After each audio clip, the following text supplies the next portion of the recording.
it's difficult to move forward with something that you don't have all the information on. And so I think that having a due diligence and hiring someone to help you manage everything that's going on in the practice, or manage the details of the practice sale, is important. The due diligence process is more than just, I think, more than just the financial aspect.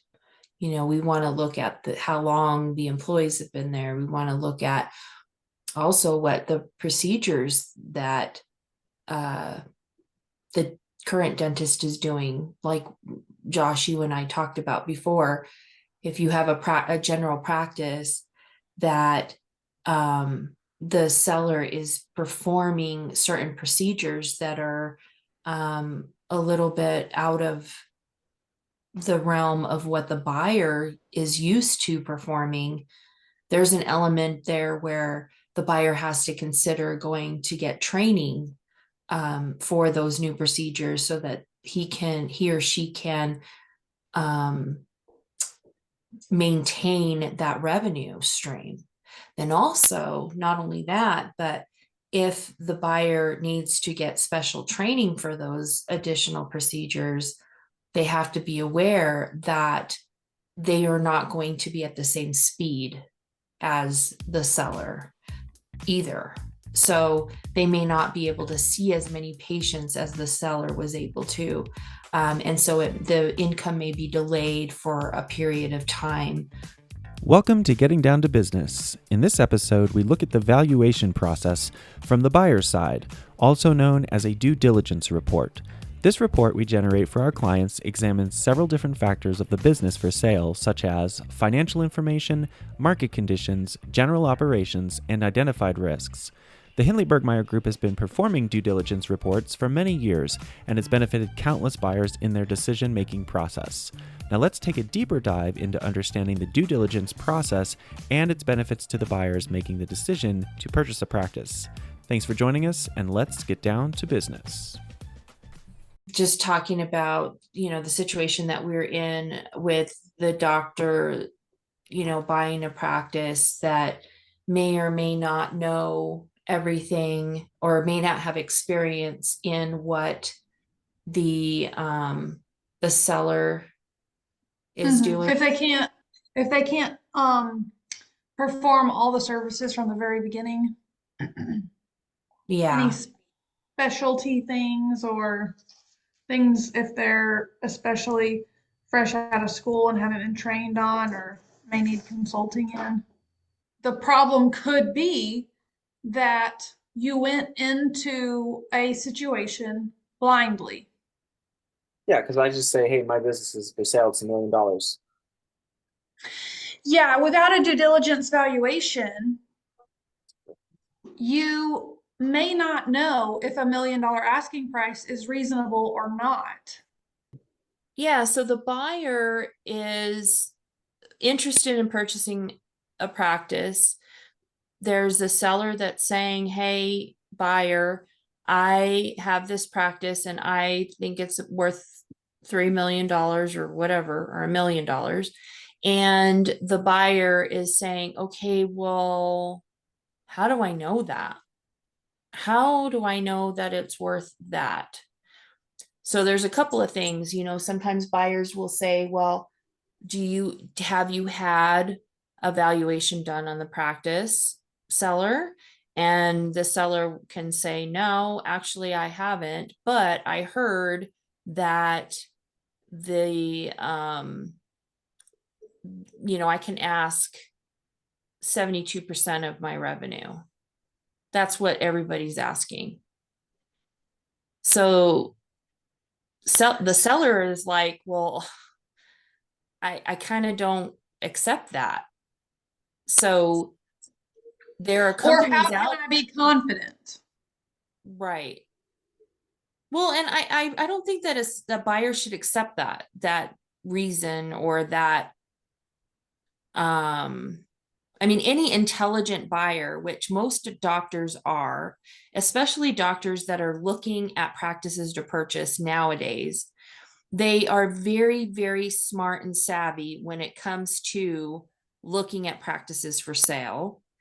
And they do a lot of research and they do a lot of, asking around, and they know that that's not appropriate. And most of them that I've come across know that there is a due diligence process that they should go through to make sure that they're paying a reasonable price for the practice. So I think that, Josh, if you were the doc that it was selling and you were saying my practice is worth $1 million or $3 million,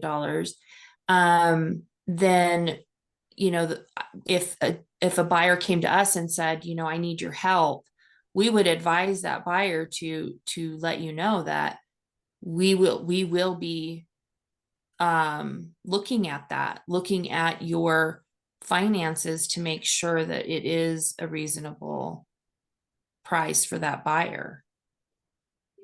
And a lot of times if you are the seller and you're saying, I just want $3 million for my practice, usually you're not working with somebody that's helping you through the process of selling your practice either.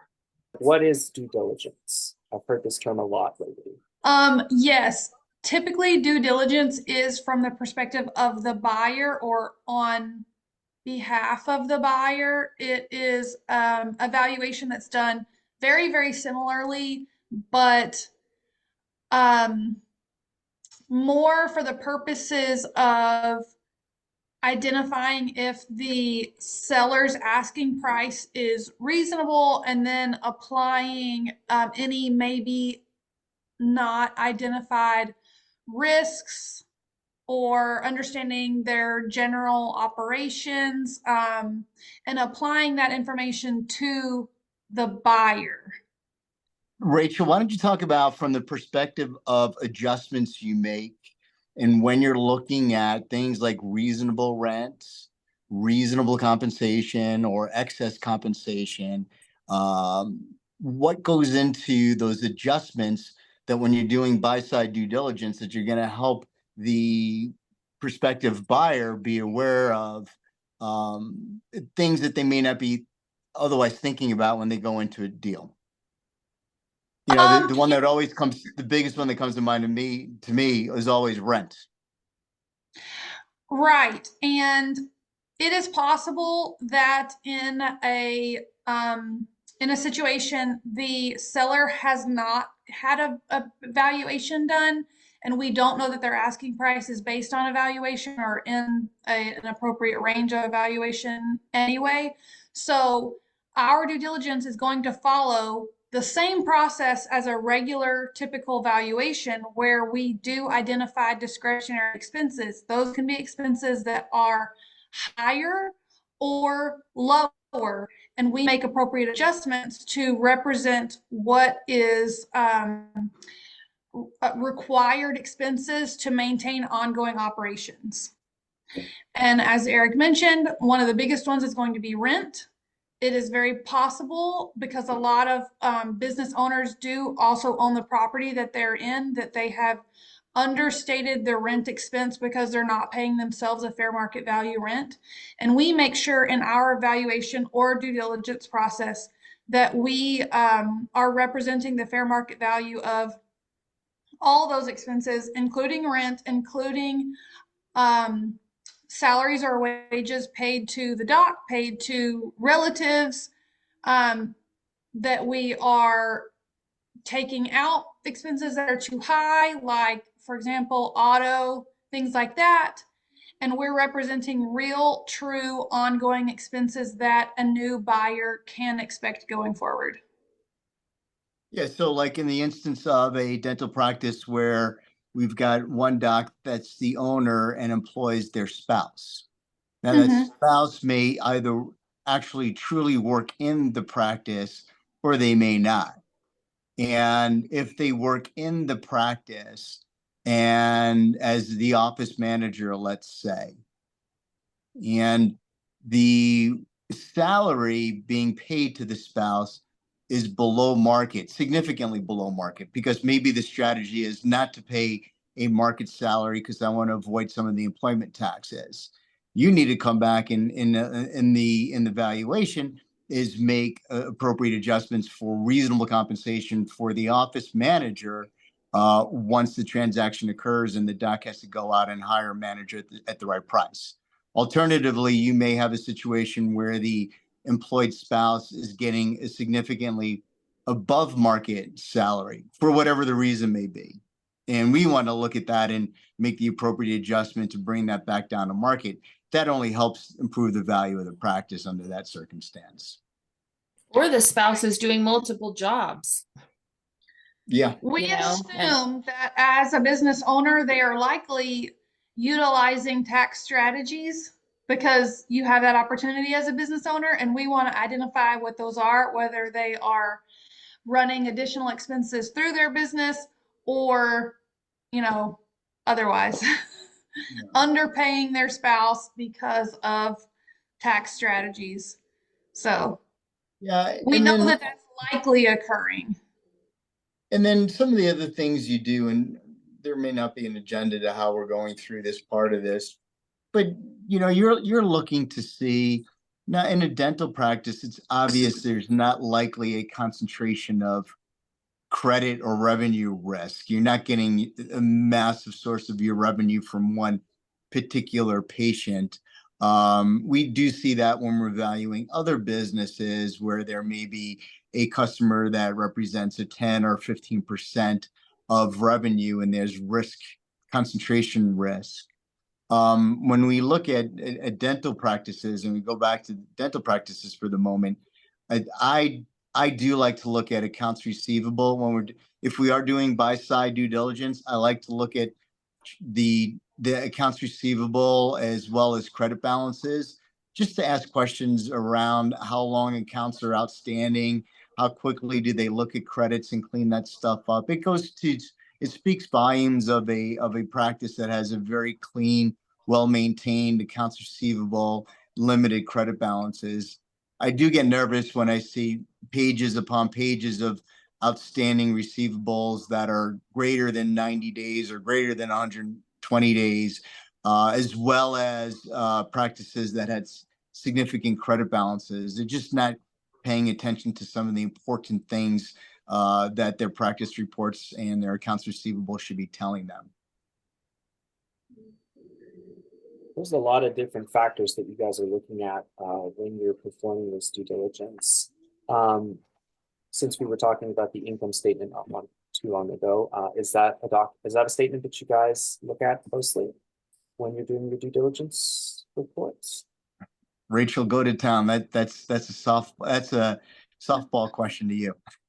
Well, I mean, when we talked about identifying expenses, that comes from the income statement. That's where you're looking. Okay. Yeah. And I mean, just to go back to the webinar that we did last week, so much of the due diligence process is the same as a typical or traditional valuation. We're going to follow all the same steps. So little differences or additional detail, but it's going to follow all the same steps as a traditional valuation. We are going to pick through all of the information we have available on that P&L. Is there anyone else that would be looking at, their own valuation to, for example, like the banks, the lenders? How do they play into the due diligence valuation process? I'll let Kelly answer that one because she deals with the bank. So the banks, what they want to see is they want to see where the price came from. And they want to know how that came about. So a lot of times when we do our due diligence, we come up with a value that we can relay to the banker, and then they can take that to establish their own value of what they're going to lend the buyer. which could also include working capital, and if they need to lend on real estate, things like that. So they have to see something to know what that is worth. Okay, The bank's gonna pretty much do the same thing we do. They're Mhm. underwriting to make sure that there is appropriate and consistent cash flow, operating cash flow. This is cash after all operating expenses to provide a doctor some level of salary, and then of course have a significant amount of money, whether or not significant amount of money is the right term, the a reasonable amount of money to cover the debt service. So the banks are going to say, as I look at what you have here, is there enough money after you cover your operating expenses to cover debt and then provide you a reasonable salary? And I think we look at it a little differently. We say, after covering expenses and then reasonable compensation, what is left to cover debt service? So I think sometimes that's where we come into at odds with a bank, where we may come up with a value that is different and sometimes maybe lower than a bank, because the bank, I think, is willing to say, well, a doc can take a much lower salary if necessary to cover the debt service, and we don't necessarily want to advocate for that.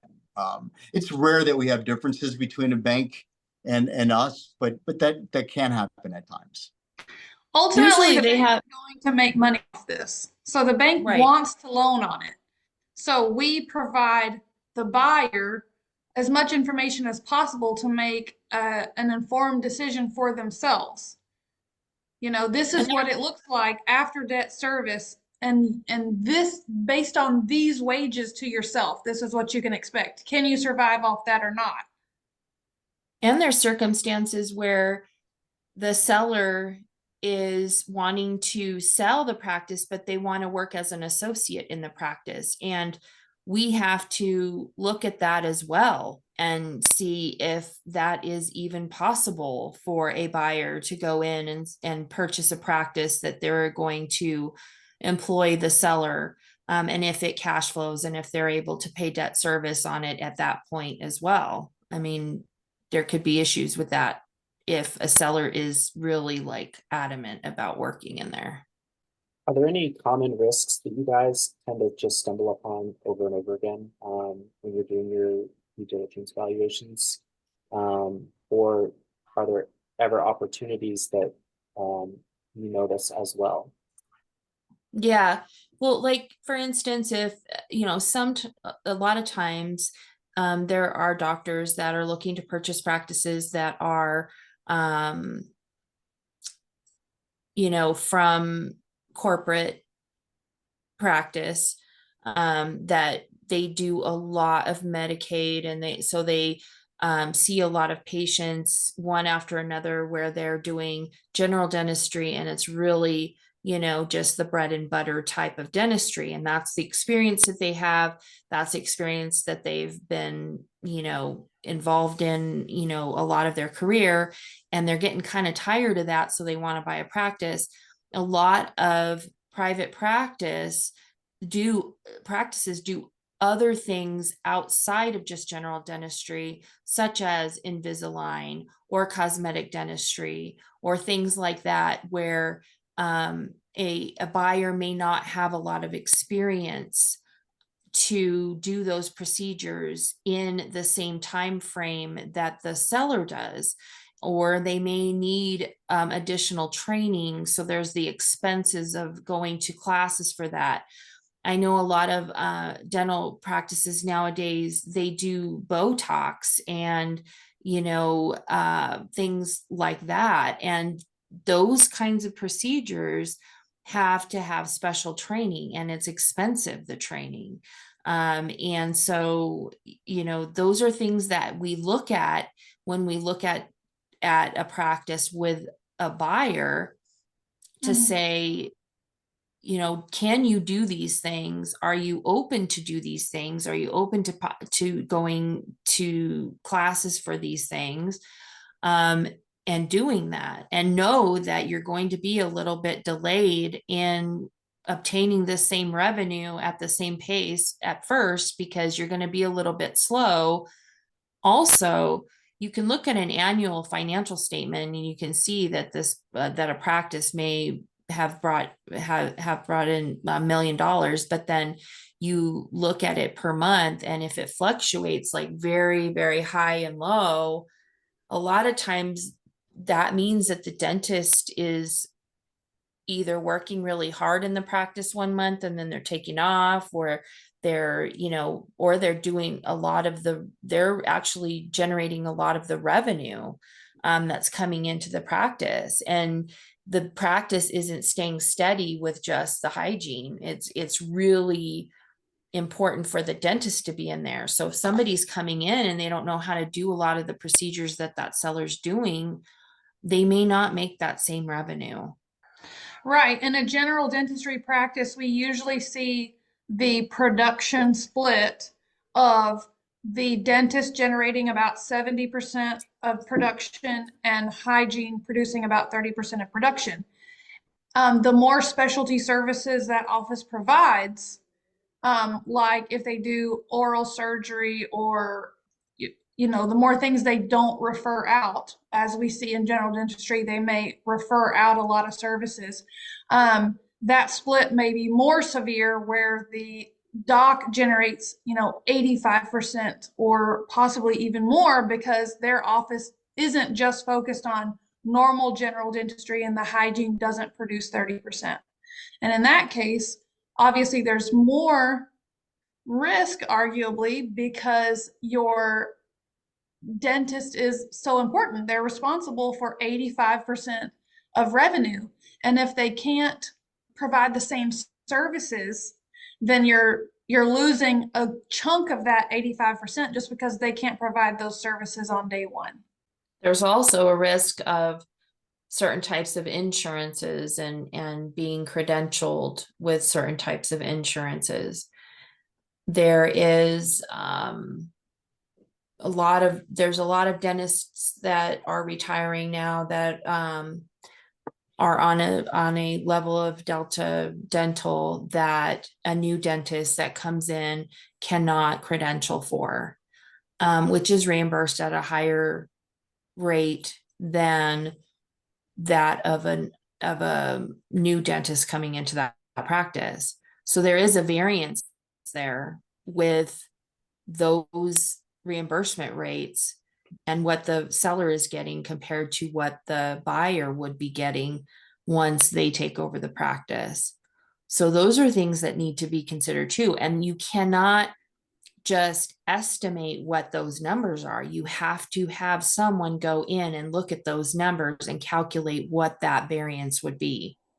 And a lot of those things, Josh, that Kelly just mentioned, such as the services that are provided, those are not necessarily red flags. They're not a negative thing. They're just information that the buyer needs to be aware of.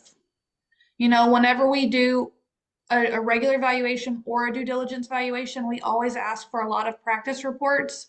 Like, I want to see production by provider so that I can know, is the production in the practice generated 30% docs? 70% doc, 30% hygiene, or what is that production split? Using that production split also feeds into how we calculate return to labor, because we're going to compensate the doc at 30% of whatever their production is. So if that is 30% of 70% or 30% of 85%, that can make a significant difference on the wages that I need to set aside. And then we also want to see their production by services so that we can inform a potential buyer that these are all the services that doc, the selling doc, currently provides, and this is what they're worth. Look at this breakout and determine what items you can provide from day one and where do they really generate the most of their money so that they can be, prepared. Those aren't negative things. It's just additional information. The buyer would need to know that. Right. There's all these question marks in the buyer's mind, and the due diligence report really helps shed light on all these question marks and put them, right in front of the buyer so that they can see the full picture.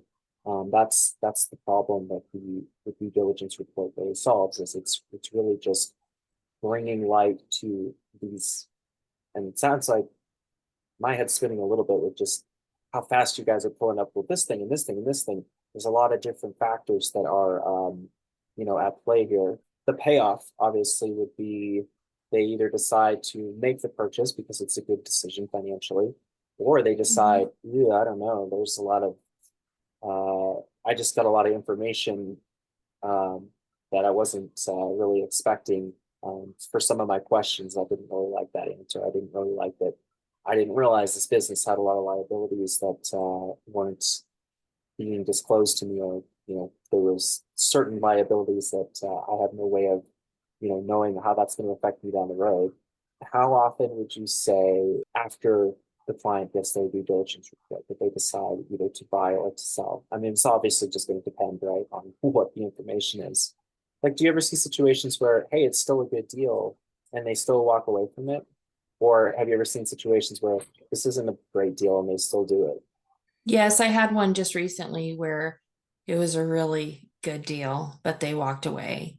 And it wasn't necessarily the report as much as they couldn't grow the physical location any larger than what it is right now. And so that was the reason that they walked away. But it still is an outstanding deal for anybody that wants to come in and purchase it. That was the only one that I really know of that it was still a good deal and walked away. Well, there was one other one where the due diligence was completed and they came to the conclusion that it was priced correctly and that it was a good price and that they wanted to move forward. But then the buyer had financing issues. And so the deal ended up falling through because the buyer had those issues. When we come up with our value, it's pretty much good to go with the banks. I don't think I've ever seen any bank say it's not worth what you all are saying that it's worth. And I think to say, have you ever seen a situation where, the valuation looks good or the due diligence looks good and the deal doesn't go through? You have to remember that it's not just about the numbers. There's also a human element, right? There could be other reasons why it doesn't go through. Like if the buyer can't, is moving from out of state and they actually can't get here soon enough. Or, like Kelly said, they have additional personal reasons why they couldn't obtain funding, Mm-hmm. or, where it doesn't really have anything to do with our financial findings, but for other unrelated or personal reasons, there are, just human elements that sometimes prevent it from going through. But it doesn't mean that it's a bad deal and, it's just waiting for the next right person. So the due diligence report is really just a very useful tool. It's a very helpful tool to help the buyer see the full picture. And then it's still, there's still more factors to consider as far as, like you said, the human aspect of and the different complexities or limitations that that buyer might experience, whether it's getting approved for funding, or there's some sort of logistical obstacle. It's Or we have seen where it was a great deal, but maybe the buyer and the seller didn't get along. So Yep. their relationship broke down before the transition occurred. So, gotcha. the practice may still be on the market, but if there's going to be a transition period where they work together, they kind of have to Mhm. get along. That is that standard, that the transition period where the selling doc will stay on in the practice for a specific amount of time? Is that pretty standard? Yes. And yes, and that is something that is something that we advocate for, because part of the price that you're paying for a practice is goodwill.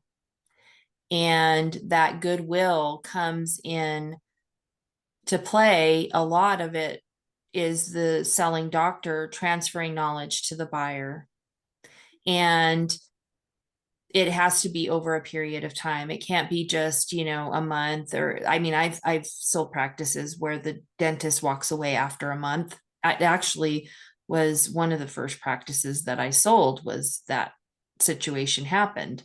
But most times the selling doctor will stay on for at least 6 months to transition to the new doctor. And that really, really goes to the goodwill and making sure that the buyer is successful as much as they can be with the transfer of knowledge. So we do in the contracts, we write in that, and that transition period is not compensated. So the seller doesn't get paid to transfer this knowledge as a consultant or as an employee or anything like that. The whole process of transferring the knowledge is with the payment of the practice. I mean, it's part of that. It's part of their obligation to the buyer. When somebody lists a dental practice, I mean, I guess I always thought like it's just almost like a cookie cutter. Oh, they're getting ready to retire. It's time to sell the practice. It's going to be, another young couple will buy it and everything will just be hunky dory. But I'm sure there's a lot of different motivations that go into selling dental practices. And because like the due diligence report is usually it's done within a specific time. It's like, whereas the valuation can be done, a lot earlier before you're ready to sell, and it can be, updated throughout. But that due diligence report is basically just generated for the specific purpose of figuring out, is this price reasonable that they're asking. And the due diligence process is going to occur after a an interested party, says, hey, I want to move forward on this. They'll be allowed a certain period to complete their due diligence. So yes, it is all about timing. They'll be allowed a certain period to gather information and complete their own valuation or due diligence, and then either accept or negotiate from there. Yeah, and we always make sure that we put it in the letter of intent. So if a buyer is interested in moving forward on a practice, they will present a letter of intent. In the letter of intent, it does outline a time frame of when the due diligence process will take place, and that it will have to be during times that will not disrupt the operations of the practice or alert staff or patients that this is being done. That's a very important part of it. So there's a lot of time involved after hours that doctors are meeting with each other and talking about these things, showing patient files, going through how they see patients, how they bill, how they do those things within the due diligence process. It's a lot of time. So, people are dedicated to that time to having this work out. How long does it usually take to prepare a due diligence report? Is it faster than a traditional valuation, or is it just always dependent? It is the same amount of work or even arguably more work. So I won't say that it takes less time or more time, but it can, because of the limited time frame that a buyer may be allotted, it may need to be expedited. So not that it takes more time, but it may take priority because the buyer may be on a tight timeline, where they're only allowed a certain amount of time to come up with their position and not that the process takes a shorter amount of time, but it may require to be expedited. And it's more difficult to obtain the information through a due diligence because now you have multiple people that you're working through to obtain that information. Whereas when somebody hires us to do evaluation, we're working directly with that person.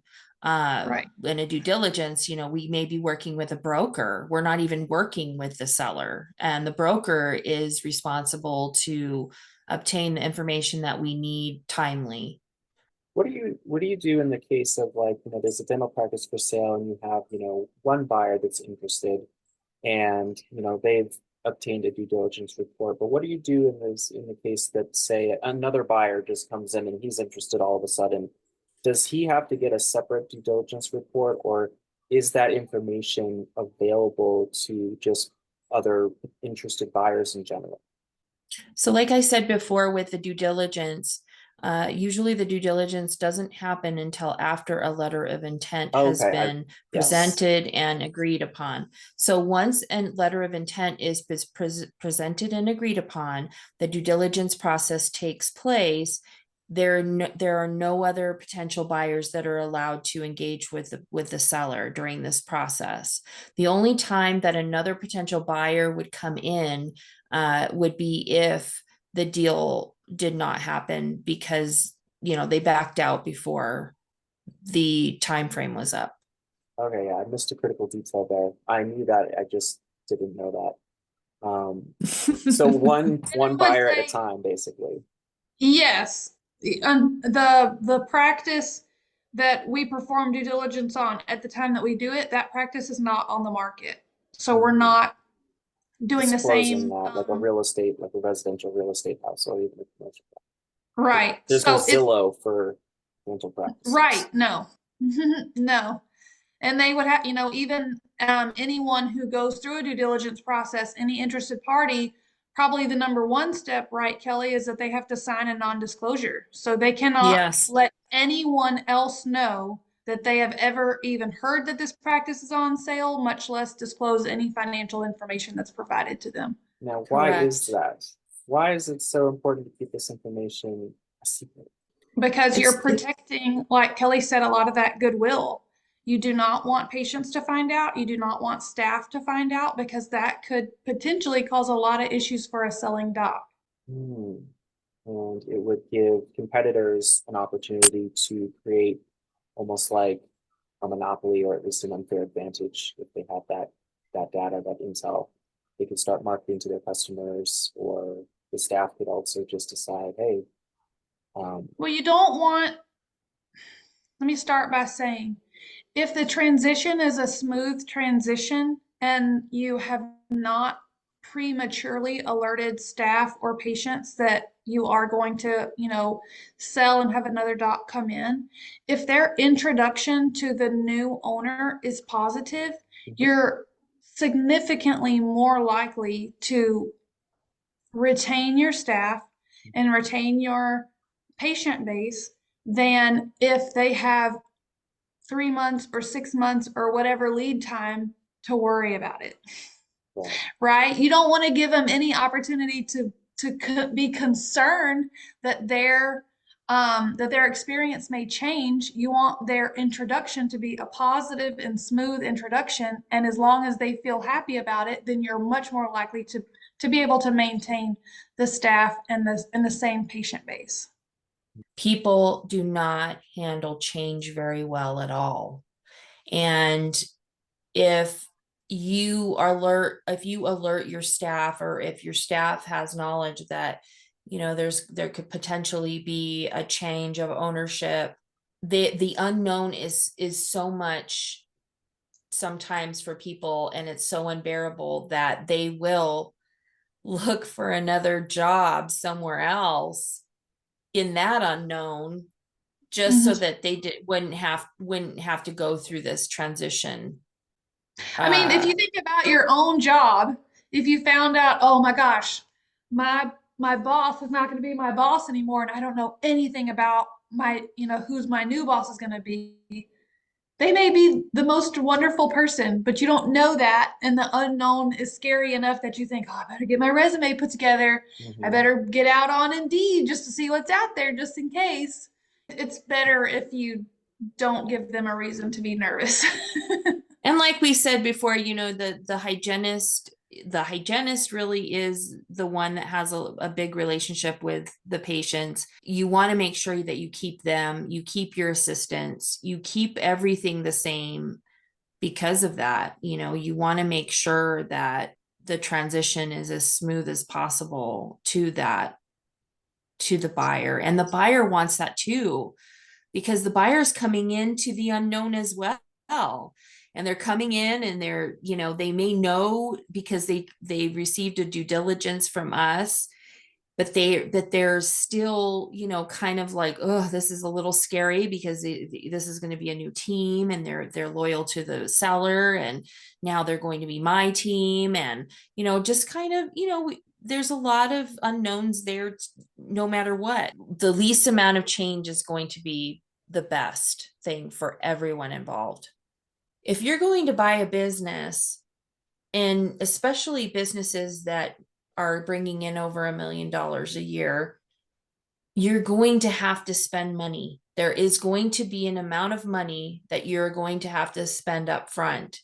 And a part of that is going to go to attorneys. A part of that is going to go to CPAs. A part of that is going to go to a company that's going to perform a due diligence for you. So when you think about purchasing a practice, put money aside for those things, because those things are very, very important when you purchase a practice. You have to have those things in order to make a really well thought out, educated decision on the practice that you purchase. Because the payoff could be huge if you've done, Yes. the right amount of research, and that due diligence report has really revealed that this is a great investment and this is going to sustain my family for the next, there might be challenges along the way, there might be ups and downs, but overall this looks like a great decision, and it's going to help me, raise my family and take care of my kids. And Think about it like, would you buy a house without an inspection? Right. It's basically an inspection. It doesn't guarantee that anything negative is never going to happen, but it gives you a really informed decision on, is this house really worth $1 million? I'd like to know if when I went into buying it, it needs a new roof on day one, or it has a bad foundation. It may cost you a couple $1,000s to find out, but the difference in a couple $1,000s and hundreds of Hundreds of thousands thousands of of dollars, dollars yes, is worthwhile. it's a very worthwhile investment to set that money aside to get the due diligence report. I think that it's really important what you said, Josh, about it being an investment. And I think that people, and especially doctors that are looking to purchase practices, that's how they need to look at it. Is if they're looking around, they see these different practices, they find one that they really like. It's an investment in, making sure that, this is something that you can live with moving forward. I mean, we've had some dental practices that are overpriced, that we've valued, that come in under what the listing price is. And the doc will still take that risk and purchase the practice because they want it. And sometimes sellers don't negotiate, they won't negotiate on the price. So a lot of times they'll have that price in their head, and that's the price that they focus on. And of course, like we've talked about before, it goes to motivation as well. If a doc says, maybe their practice isn't worth more than $800,000, they want $1 million. They may stand firm on that, because they don't really have to sell at the moment. They're Right, just they're going not to under wait until compulsion that to person. sell. Yep. If they are motivated, or I guess I should say unmotivated seller, they have time to wait for a motivated buyer. And it really doesn't matter what we say it's worth, they Nope. may not negotiate on it at all. I mean, I've been in a situation similarly with real estate. You have a piece of real estate that the sellers, are saying, we want this amount. And the buyer's saying, well, what if it doesn't come in at that amount? And the seller's saying, that's what we want.